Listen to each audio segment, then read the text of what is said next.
Night to the Sunday feast. You can now all turn and face this seat, and we'll have tonight's talk, which will be given by Pavamana Dasa Adhikari Prabhu.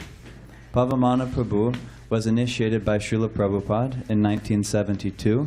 He also spent some time traveling in India with Srila Prabhupada and other God family.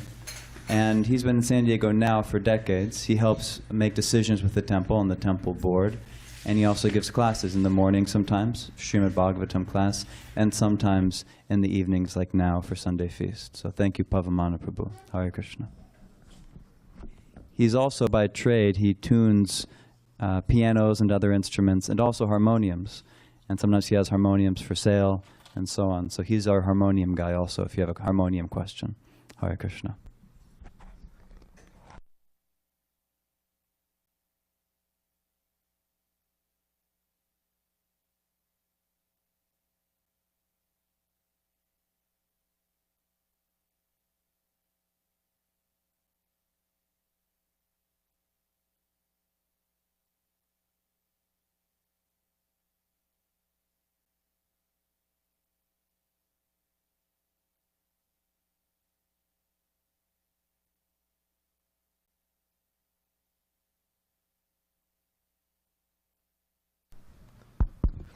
Srila Prabhupada used to begin his lectures by singing this song, Jaya Radha Madhava.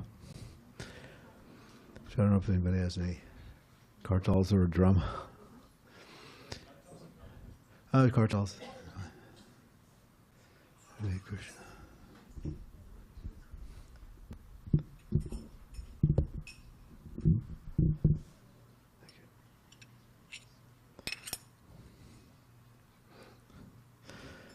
I remember watching Srila Prabhupada play his kartals. He has a very transcendental way of doing it.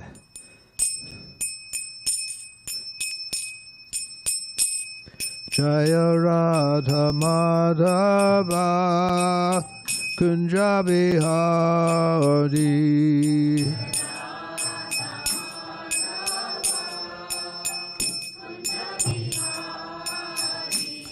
Jaya Radha Madhava Kunja Bihari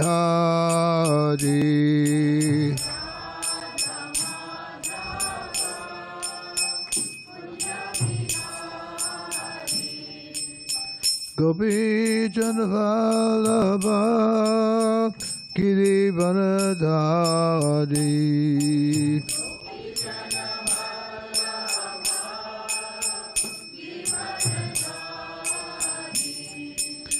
Gopi Janavallabha Giri Vanadhari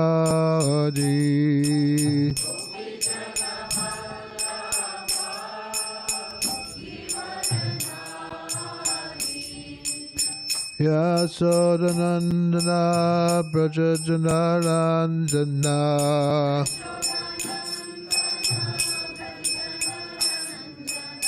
Yasodanandana Brajajanaranjana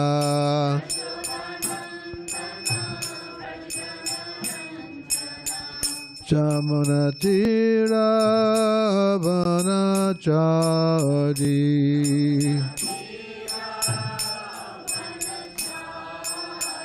Jamunatira Vanachari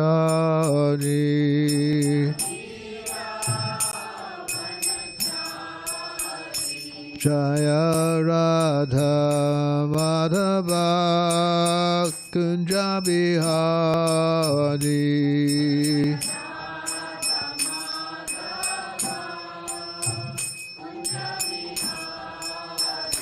Jaya Radha Madhava Kunja Bihari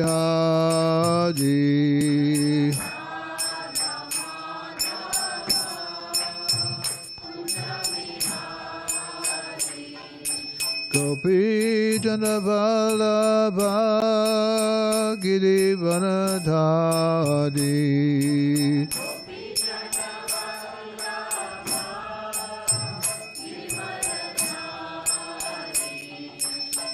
Gopijana Vallabha Girivaradari Gopijana Vallabha Girivaradari Yasodanandana Prajajana Ranjana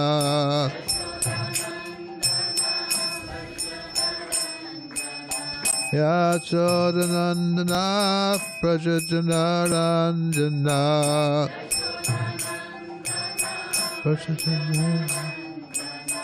Jamunati Ravanachari Jamunati Ravanachari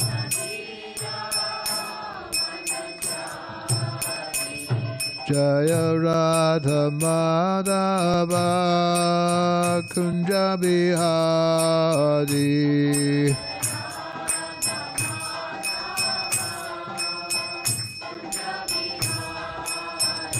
Jaya Radha Madhava Kunja Bihari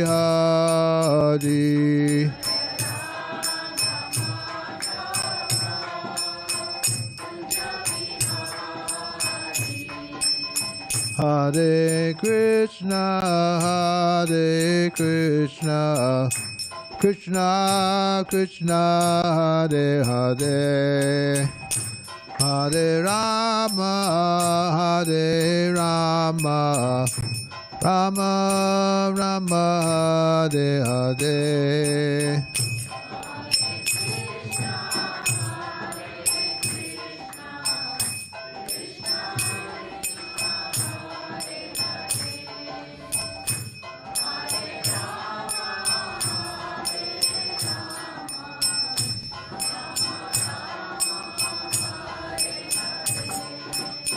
Hare Krishna, Hare Krishna, Krishna Krishna, Hare Hare, Hare Rama, Hare Rama, Rama Rama, Hare Hare.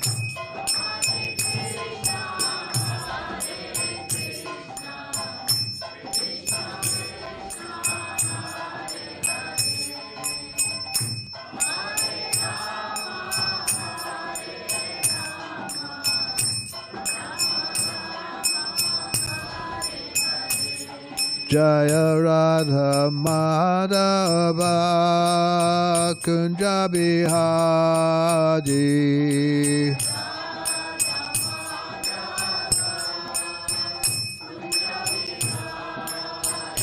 Jaya Radha Madhava Kunja Bihari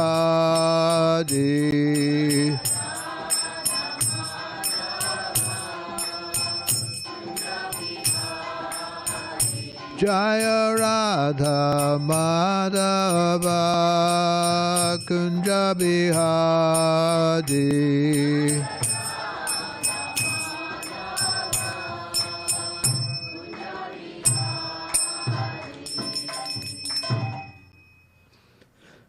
Namo Om Vishnu Padaya Krishna Prasthaya Bhutale Srimati Bhaktivedanta Swaminiti Namane Namaste Saraswati Deve Gauravani Pracharne Nirvasesa Sunnivari Paschati Desatarne. Someone want to bring up Bhagavad Gita? Can you bring a Bhagavad Gita? Just like that.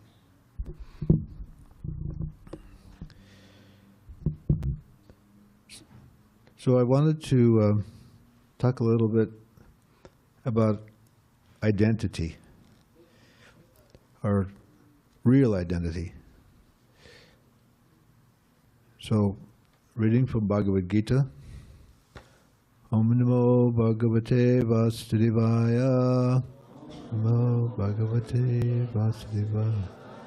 Om Namo Bhagavate Vasudevaya. Om Namo Bhagavate Vasudevaya.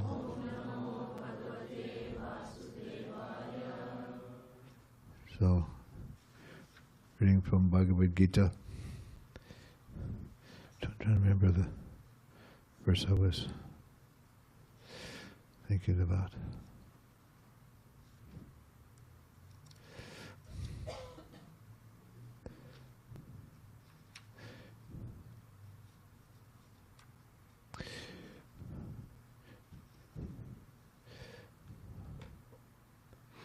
Any verses is good.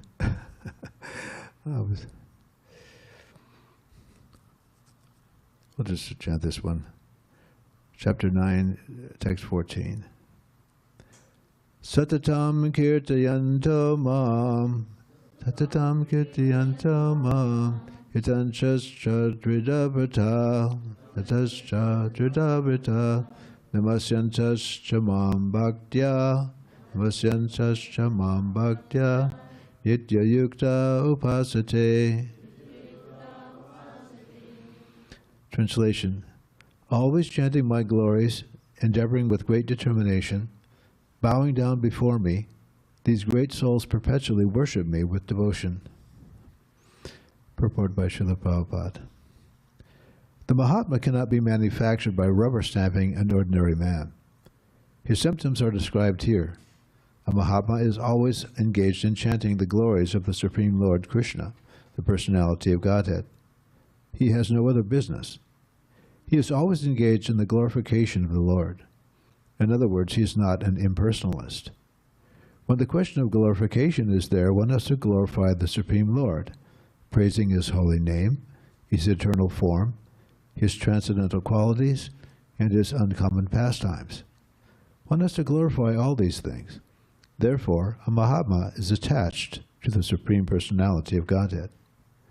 One who is attached to the impersonal feature of the Supreme Lord, the Brahmajyoti, is not described as a Mahātmā in Bhagavad Gita. He is described in a different way in the next verse. The Mahātmā is always engaged in different activities of devotional service.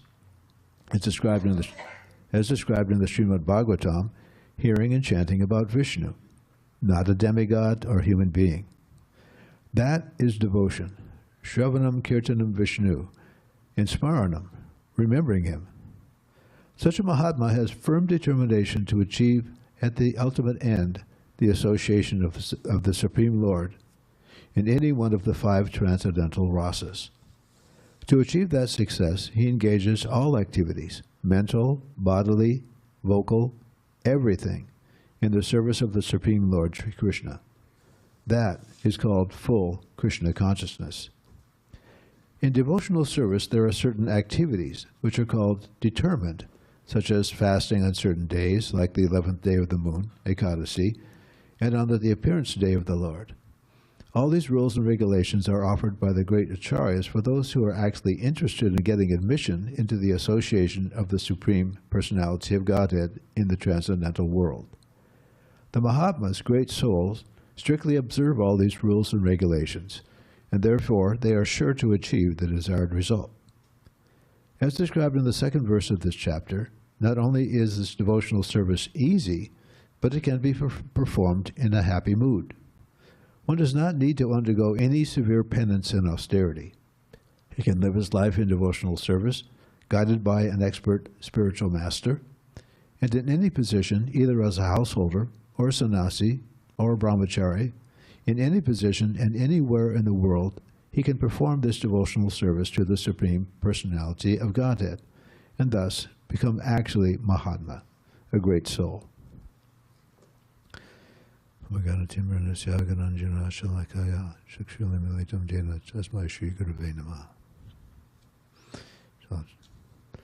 read this again. Always chanting my glories, endeavoring with great determination, bowing down before me, these great souls perpetually worship me with devotion. So, this Krishna consciousness movement is engaged in creating Mahātmās, actual Mahātmās. Now, of course, the name Mahātmā, we think of Gandhi, Mahatma Gandhi, great statesman in India. And he was always known to be carrying Bhagavad Gita wherever he went. But unfortunately, he had his own interpretation of Bhagavad Gita. And he said some things that were not bona fide. So in order to become a Mahātmā, we have to follow the footsteps of the previous Mahātmās. It's not a do-it-yourself kind of thing, right? So here in this world, we're making choices. And if we don't have guidance, those choices are simply whimsical. Whatever seems convenient or good for my enjoyment of my senses, to put myself on a pedestal and have other people look up to me, and so on and so on, making choices because we're allowed to as human beings. But unless we have guidance as to what kind of choices to make, then we're liable to make some unfortunate choices which get us in trouble. So living even in the material world, there are laws. There's an infrastructure. There are reasons why we're advised to do some things and advised not to do some things. And these choices are only given to human beings. Animals, they don't have choice. Okay, when it's time to eat, they have to chase down their food. When some enemy comes, they have to run away or defend themselves somehow. When they get a chance to sleep a little bit, and many animals sleep with their eyes open so they don't get eaten. And when there's time to procreate, they do that. Human beings have got choices, and that's why we have scripture. And we have preachers and people to tell us what we should be doing and what we should avoid. Okay. So this world that we live in is actually compared to a prison. Now, we don't think of it that way. If you ask the average person on the street, this world seem like a prison to you? It's like, no, the prison is over there, right? But this world is in the Vedas is described as a kind of prison. Okay, now there are some prisons in some parts of the world where you can get anything you want. Okay, it's very surprising. Okay, practically anything they want, as long as they can come up with the money, they can do that. But they can't leave, right? They can't leave. So in the prison, even aside from the rules from the warden, from the prisoner guards and so on, there are rules amongst the prisoners. Okay, so if there may be some gangs in there, so you don't go to this part of the yard because that's where they are. There's if you disrespect somebody in prison, that's the worst thing you can do. Doesn't matter what kind of jerk the guy may be, you have to respect him. R-E-S-P-E-C-T, right? So there are rules, and the rules are there for a reason. Okay, so in the Shastras, in the scriptures, there are restrictions. And the whole point of human life is to restrict, not to have unlimited enjoyment, right? Back in the 60s, there was the slogan, if it feels good, do it. That's not a good idea. Okay? Where's the wisdom? What is wisdom? Anybody take a class in wisdom? Wisdom 101? Right. I don't think there was any, I didn't hear any classes like that. Okay? Because wisdom means taking a second look and say, well, we need to make a choice here. And according to good advice, we should do this and we should not do that. Okay? Wisdom, because in the future, what choices we make will affect us. Okay, we're the architect of our own future, right? So we are admonished as human beings to find good advice from the scriptures. Okay, this is given by Krishna. Otherwise, the whimsical choices we make are more or less, I'm going to say subhuman, they're more or less like animals. Because animals, they just do whatever. Okay, but the difference is that human beings have responsibility. Okay, so we're responsible for everything that we do. It's called the law of karma. So, as ye sow shall, so shall ye reap. It's a very common expression, right? What goes around comes around. Okay. So, lately I've been watching a lot of YouTube videos of people who have near-death experiences. It's very interesting. And there's a lot of similarities and there's a lot of differences too, interestingly. But what people find is that everything that you do and say and interact with others is revisited in the afterlife. So if you cause a disturbance in the afterlife, you feel all the things that others felt when you did a certain thing. If you were very kind and very nice and helped people and people were very glad, then that's what you get back. But opposite, if you do something very cruel and disturbing and so on, this is what you feel when in the afterlife you feel all the things that other people felt. Now, again, it's not something I read in the Vedas or anything, but the truth is that everything is connected. It sounds very new agey, but everything is under Krishna's control, and Krishna knows everything past, present, and future. So we're learning lessons. We're learning lessons here, okay? And sometimes the lessons are kind of a tough love, right? Nobody wants to get old. Nobody wants to get disease. No one wants to die. Okay? So if you want to live in this world and act according to your own direction, then you will live under these rules. You have to get old, you have to die, and you have to get ill, become ill. And we won't get into what the birth process and that whole thing. It's the fourth misery of life. So we're enjoined to find some meaning in life. What is the meaning? Is there a meaning? Is there a goal? I remember when I was going to school, I went to San Diego State, 1969 to 1971, and I used to sit in my room and think, there's got to be more to life than just this.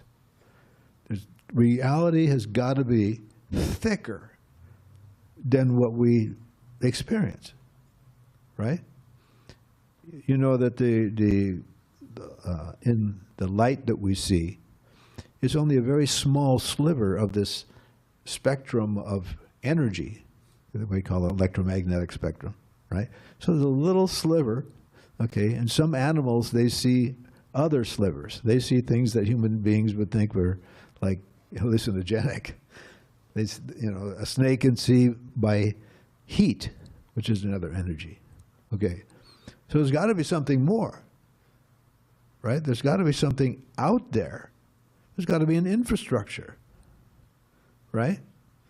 So things just don't happen automatically. If you go to, let's say, an amusement park, right? You go to Disneyland, or you go, some of these amusement parks. Well, they have a ride, or something is happening, right? So for a child, he doesn't know how it got there or how it's working.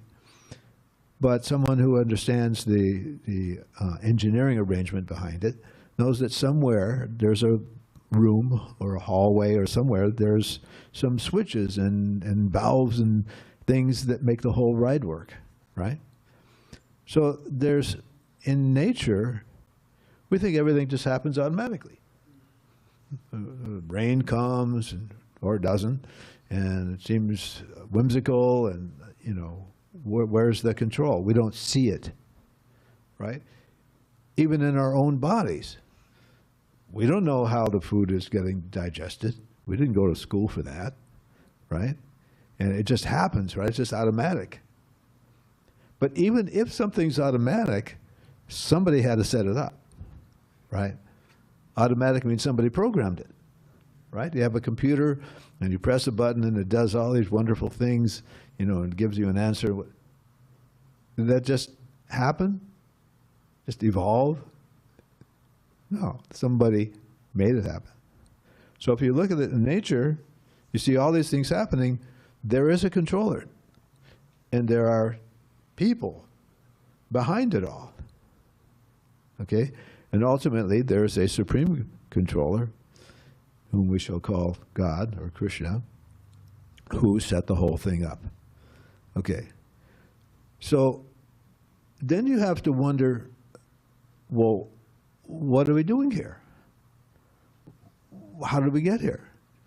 But do you have that question come up in class when you're going to a public school? I don't remember that discussion, right? So we have to make the inquiry. If we don't inquire about who we are and where we came from, then really there's not much difference between us and animals, because animals don't ask that question. They have not the capability, but human beings do. Human beings have a superior intellect. Why? Why do we have the superior intellect? So we can go to the moon? Do all these wonderful things? That's not the purpose of human life. And if you say that to an average person, they'll say, well, why not? I mean, we use tools and we have, a superior capability. We build airplanes and spaceships and do, go under the water and do all kinds of fantastic things. What's wrong with that? Intrinsically, nothing wrong, but you're missing the main point. The main point is, where did we come from? What are we doing here? Okay. Like I said, when I was in college, I would pray to God that, help me understand. There's got to be something more than this. And at the time I had grown up, I was a Christian. We didn't exactly talk about these sort of things. We'd sit in a room and speculate on, what God is, because we didn't know. So in 1965, Srila Prabhupada got on a small boat and came to America to give us this information, because we didn't have it. They didn't teach these things because they didn't know, or they wanted to avoid conflict between this religious teaching and that religious teaching. They didn't want, religious wars in school, so they basically, in more ways than one, tried to make us atheists, right? Big Bang Theory and so on. Okay, so we have information now in the Bhagavad Gita as it is, and other literatures that Srila Prabhupada brought to us, that there is a purpose to life. And I'm not saying other religions don't have this, purpose of life or whatever, but they have it backwards. They treat God as if he's some kind of cosmic Santa Claus. Give me what I want, are you good, right? Ask Santa Claus what you want. You can pray to God for what you want, right? A God in the box. You can have your order, please, right? But the real truth is that it's the other way around, right? We are supposed to be servants of Krishna. But if you say that to somebody, say, oh, nobody wants to become a servant. I don't want to become your servant, right? Unless you pay me well, right? The idea of becoming a servant in our present condition is like We don't want that. Well, why should I become a servant of God? What do I get out of it? Right? But doesn't the husband serve the wife? Doesn't the wife serve the husband? Right? You're part of some group, some or association, and the people who serve the association. I'm in a piano tuning guild, right? So people volunteer, help run the thing. We have conventions. You go to a convention. All right. So getting around to the point I was really want to talk about, and that is our identity. Okay. If you identify yourself, as we all basically do, that, I'm this body. Everyone is more or less taught that the body is myself. This is me. But unfortunately, it's not. It's something else. But we don't know that. So as this body, we think, okay, I was born in a certain place. I'm a member of this particular religion. I'm white, I'm black, I'm whatever. I'm a Christian, Hindu, Jew, whatever. Okay, we designate ourselves in different ways, right? When you're in the army, some new soldier says, well, what do I do? And the sergeant says, put on the uniform. You'll figure it out. So, as we identify, that's what we serve, right? I'm the head of this family. I'm a man. I've got this job. I have responsibilities, in regards to all of these things. But the one thing that most people miss is that we are actually part of God. And that concept is I'm going to say a little foreign. How is it that I'm part of this other person? This is a little unusual thought. If I please this person, that I become pleased.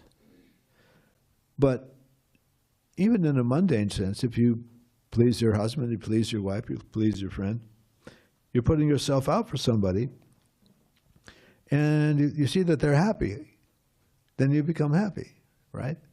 My mom loved little kids, right?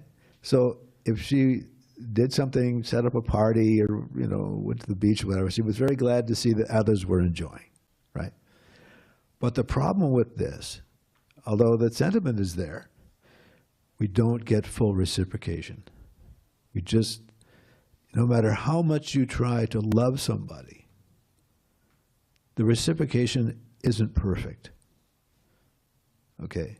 There's always something missing. There's just, can't get this full satisfaction. That's because we're missing the real point. The real point is there is an origin of all of us, and we're all connected at the hip. Like it or not, from now, it has always been and always will be that we're connected to God, Krishna. And his pleasure is having relationships with us. He's so much better than us, it's not even a contest. We're all part of Krishna. We have the same tendencies, and we're all individuals. But we're very small. We're all like sparks from the fire, right? Is a spark fire? Yeah. But is a spark the fire? No. A drop of water from the ocean. It's like the ocean has the same chemical makeup and the same minerals and whatever's in it. Okay. But is a drop of water the ocean?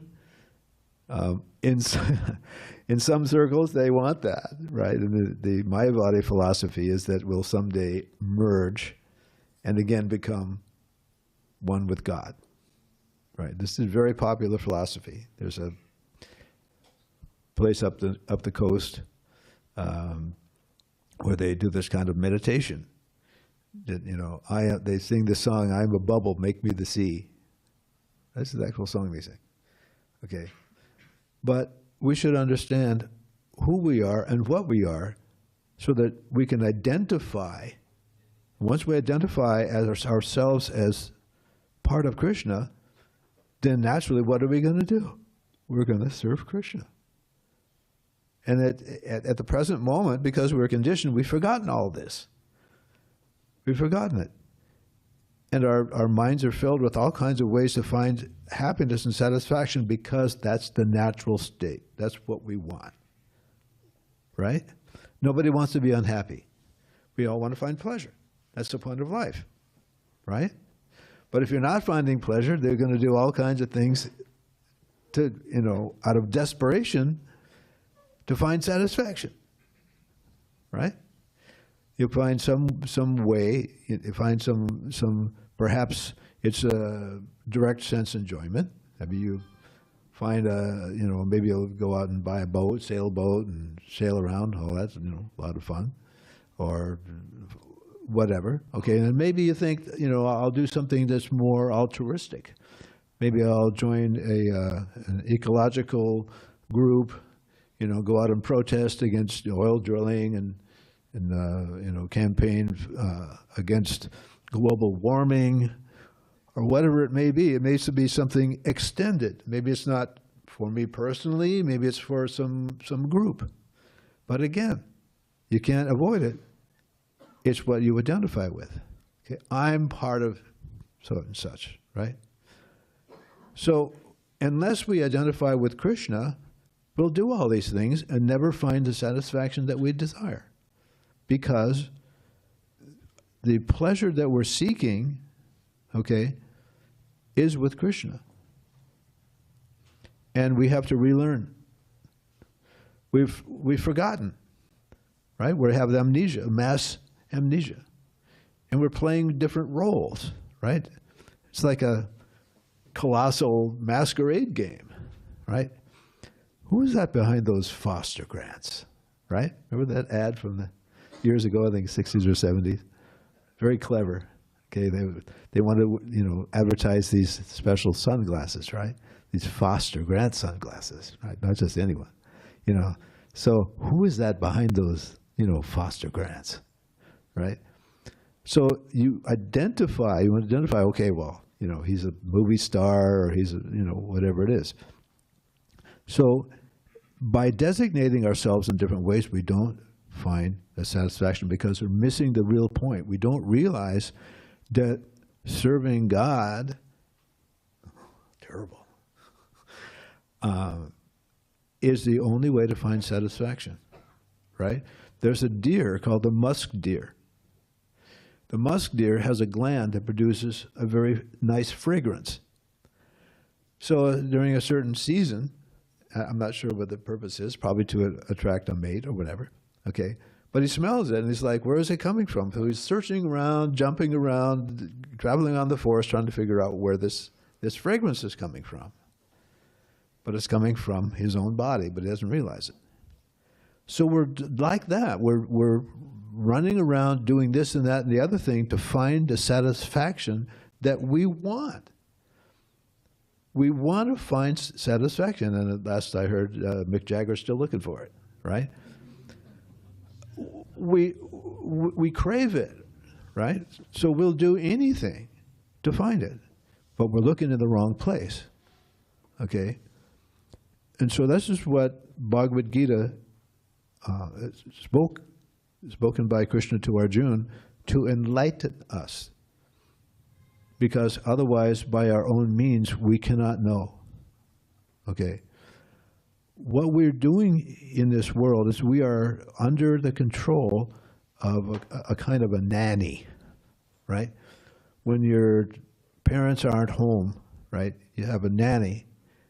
And so her job is to keep you in line, to keep you from, getting in trouble. So we have this, I'm going to call it a nanny, which is Maya. And she is a female, and she's in charge of this world, kind of like a warden. Okay? So under an illusion created by Krishna, the example was given like a cloud. A cloud doesn't cover the sun, but anyone who's under the cloud, their eyes are shielded from seeing the sun. we are not allowed to see Krishna with our eyes. Of course, now we have our deities that we can see Krishna, we can decorate Krishna and offer food to Krishna and glorify Krishna and sing for Krishna. So we can use our eyes to see the form of Krishna.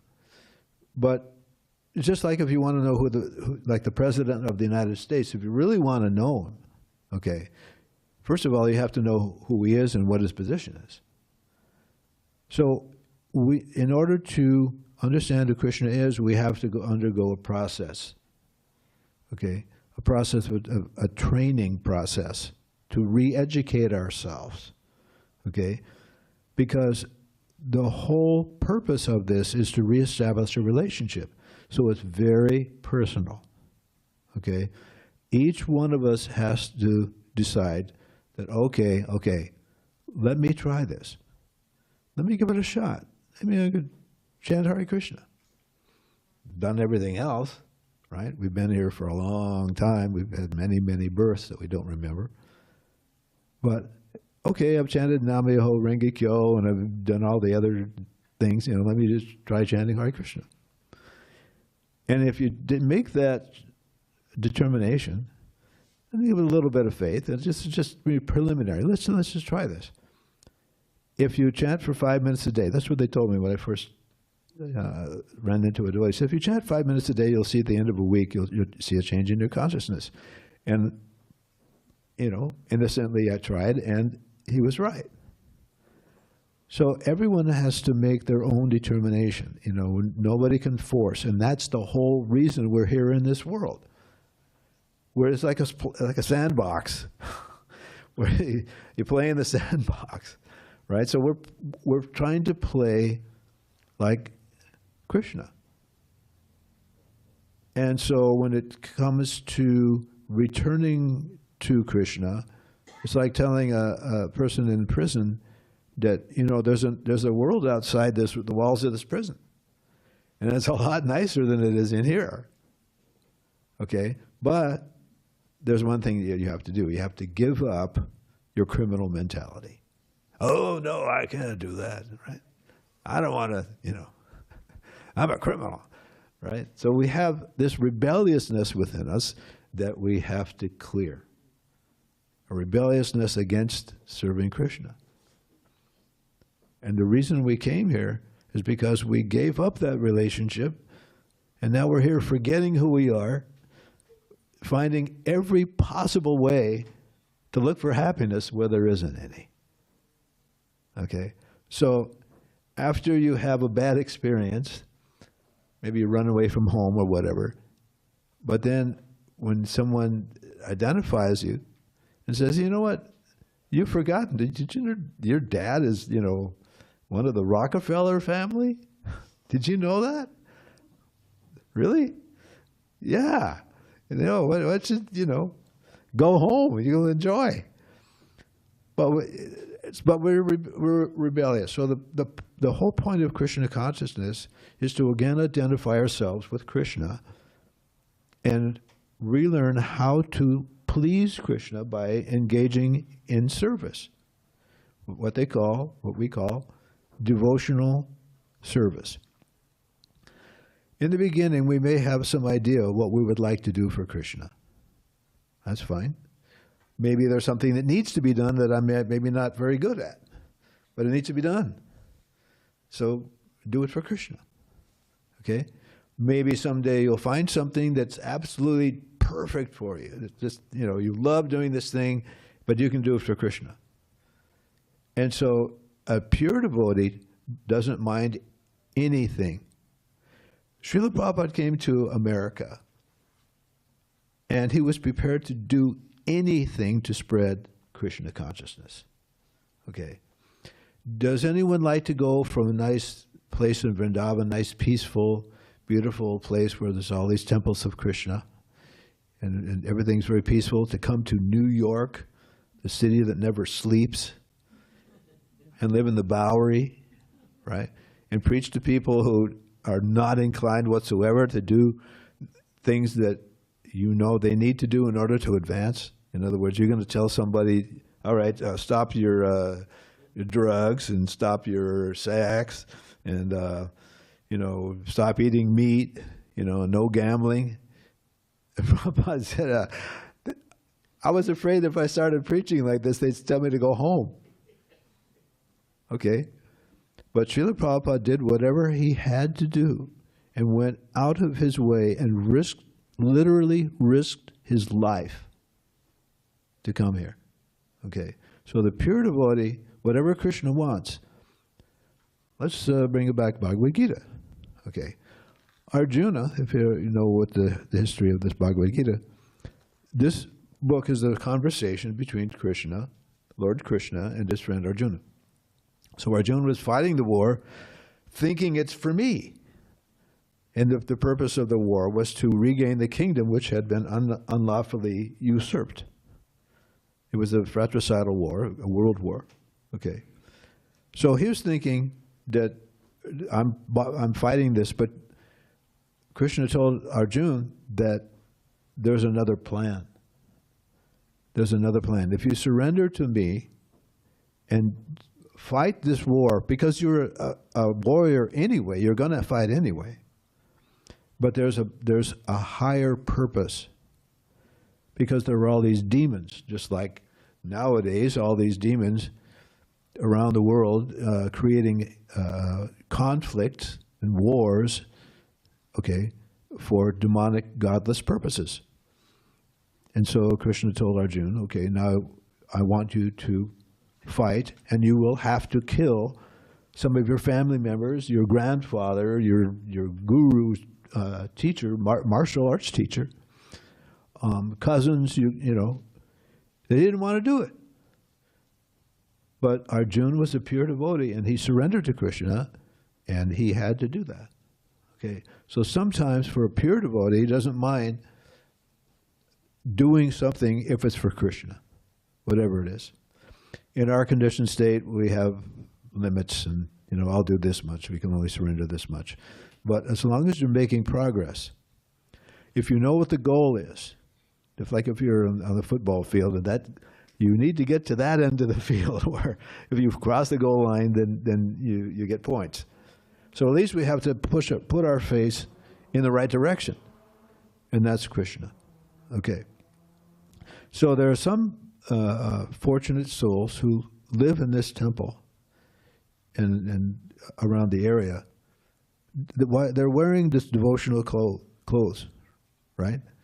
It's not exactly, don't fade into society. They're very out front. But it's helpful because it reminds you of who you are and what your identity is. Okay? So Srila Prabhupada came to this country. He didn't advise that we wear, ordinary clothes. He said, shave your head, wear with a small tuft of hair, and wear these robes, right? With we used to call that face paint, tilak, right? Because that reminds people of Krishna, and it helps remind you that I'm a devotee of Krishna. So I'm going to wrap it up here. But we should all understand that this is our real identity. We're part and parcel of Krishna. And by serving Krishna and pleasing Krishna, guess what? You feel good. Right? It's just like you pour water on the root of a tree. Right? I've been watering the plants in the backyard, and everything's growing. Well, what do you know? So this is the open secret that we are all part of God, and if you serve God, then you become happy. Not only you become happy, but everyone becomes happy. So, any questions? Come. Yes, Hare Krishna. You wanna? It's my first time here. Hi, my name is Gabriel. My first time here. Thank you. Thank you. Would you like to ask a question? No, I don't have any questions. Okay. Thank you for coming. I hope you enjoy it, because we're going to have a nice feast in a little while. So, is any other comments or questiones? It's very simple. Okay. Answer.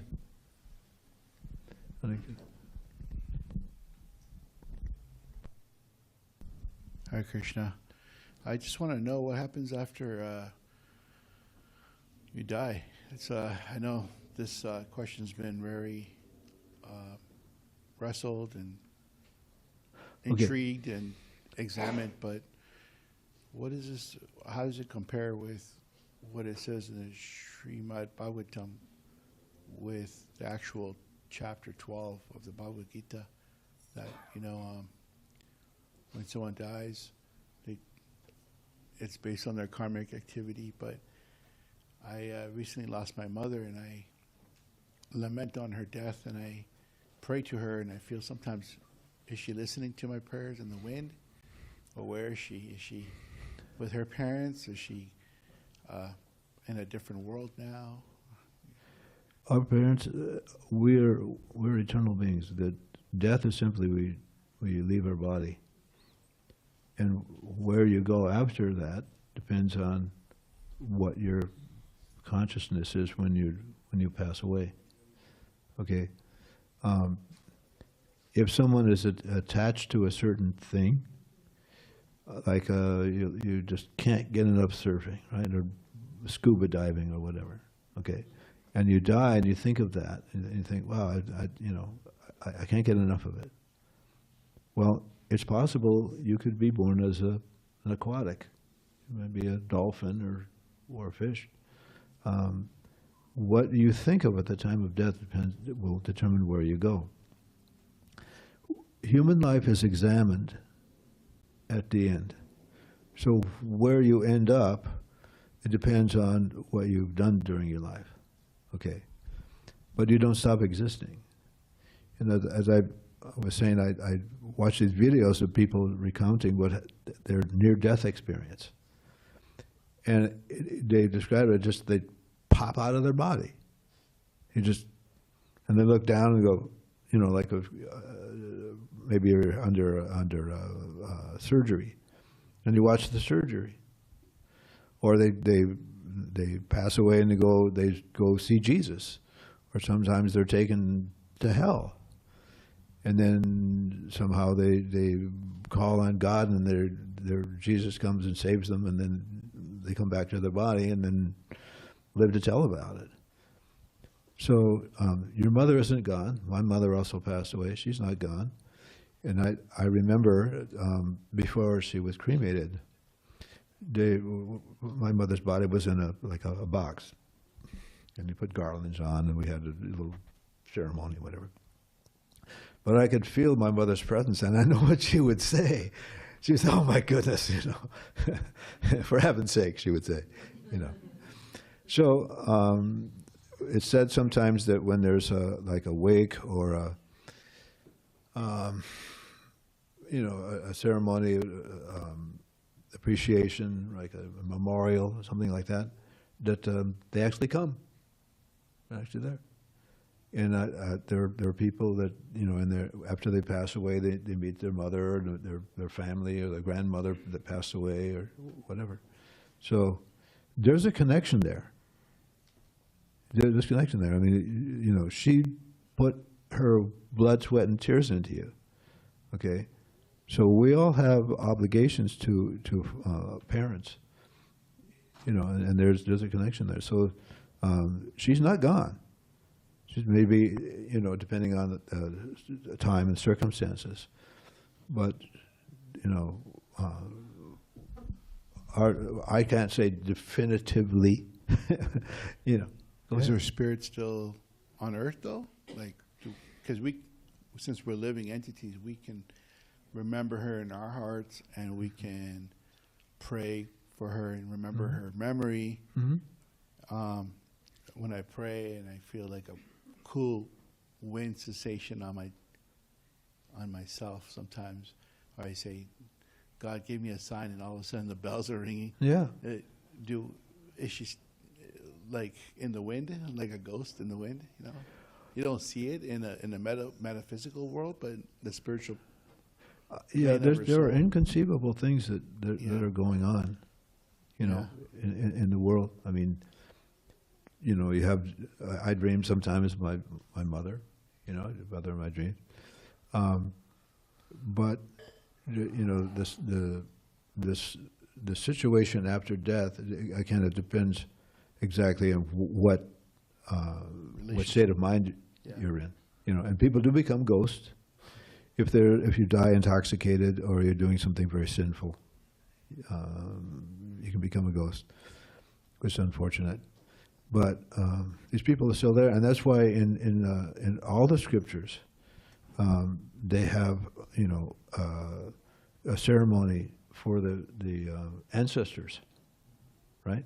And in the Vedas they also have, you know, ceremonies. If you become a devotee, 10 generations before and after, you get liberation. Okay, so you being a devotee can save your family. You're the savior. Okay, so there are relationships. I don't know if you've had this experience. I've met people that I never saw them before in my life. I look at them and look at me and I go, I know you. Many times. So we've had, you know, if you have some experience with somebody, you know, they can be part of your family. Okay, so but there are, of course, millions and trillions of souls, and we've had lots and lots and lots of families and parents and friends and, you know, this kind of thing. Sort of like a primordial soup. But yeah, your mother is in good hands, for sure. Thank you very much, and I think we're all connected somehow here too. Yeah, and we're all connected. Thank you. Thank you for the question. Okay. Anything else? Yes, Hare Krishna.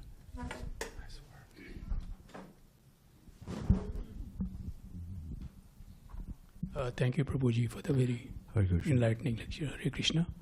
Yeah, my question is about, you mentioned about the Wisdom 101 not being taught in schools. I got reminded of a situation, I mean, some grade 7th or 8th in India. There used to be a book called Shishtachar. That means, like, that's a Hindi name. It means like ethics, something like good habits and things like that. There was a book like that.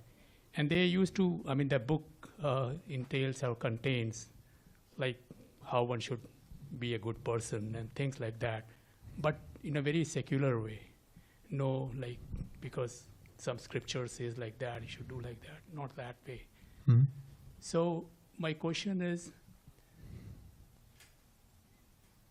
there any possibility, like human by nature, like there's an innate quality to do and to go towards good thing, better way, in a better direction, and such like secular literatures, like, can they be helpful, or like gods? Yes, there are three modes of nature. So if you act in goodness, these advice, we're talking about a book on good behavior, right?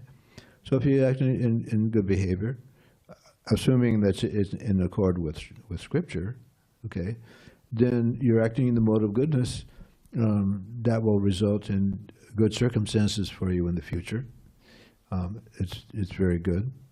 The ultimate thing is to act for Krishna, but it is helpful to be in the mode of goodness. Okay, if you're in the lower modes of passion and ignorance, then your chances of liberation are very, very low. You have to be at least in the mode of goodness to understand God. Okay, so if someone is doing something bad, something criminal, or something like that, unless they reform, understanding God is just not going to happen. Okay, so it's good in one sense. You know, we have advice you get from the newspaper. Somebody writes in, and, you know, dear Abby, right? You know, should do this or that, or, you know, Dr. Laura used to have a radio show, you know, of what you should do, what you shouldn't do. That's all relative. Okay, it may be some things that are good are only good in the context of human beings, but not necessarily of God.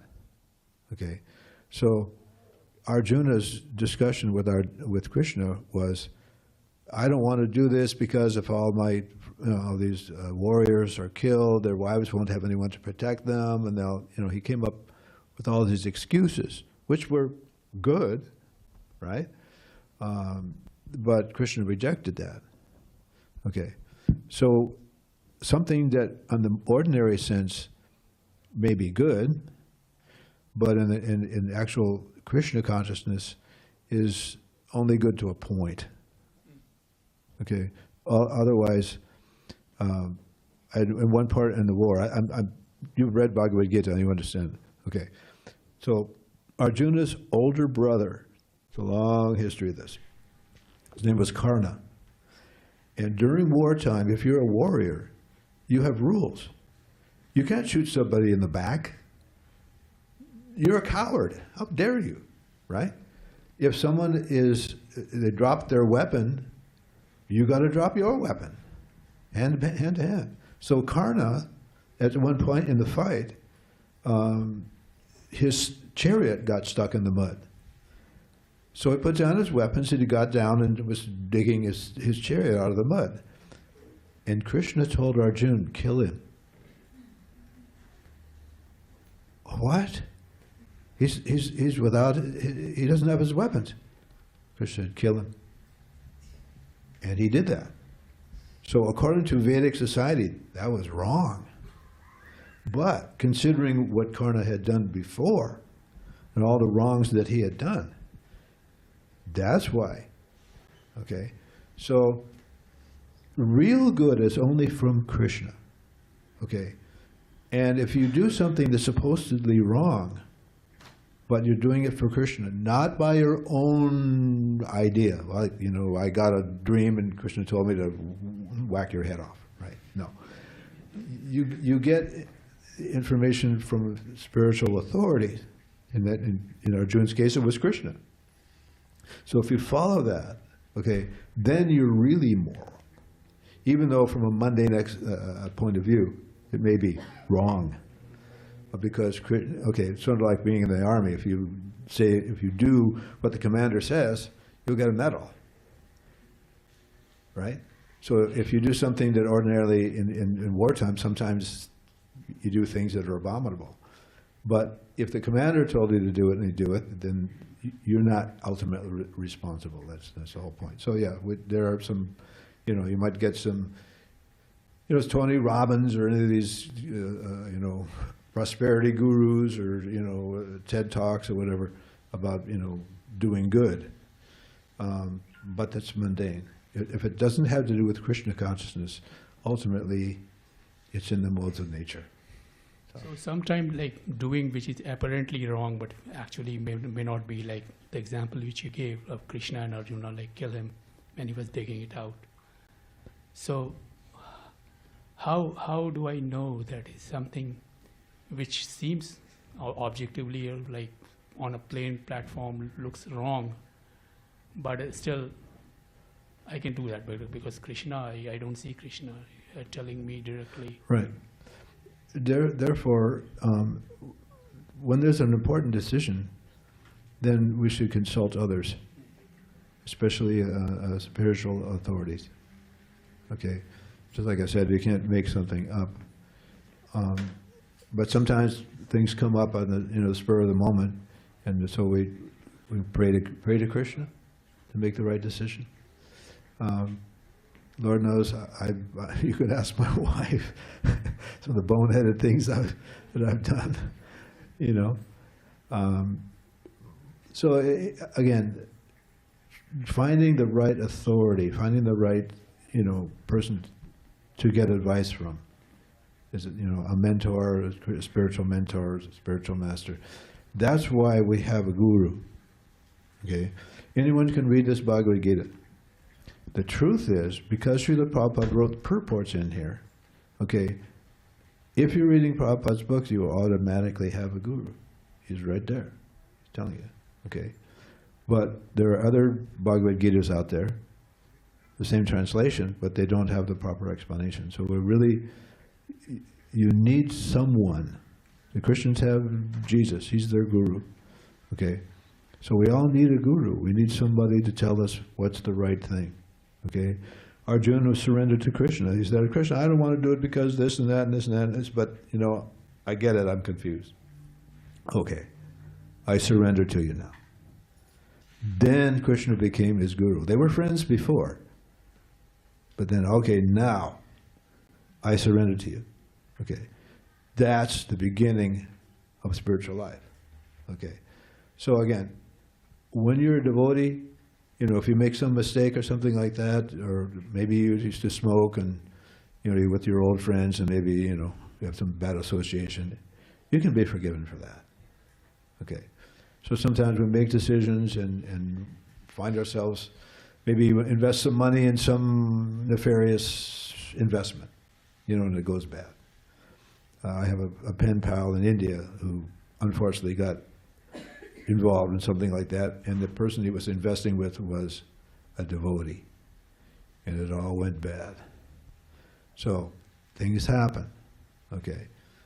But ultimately, we have to surrender to Krishna no matter what's going on in our life.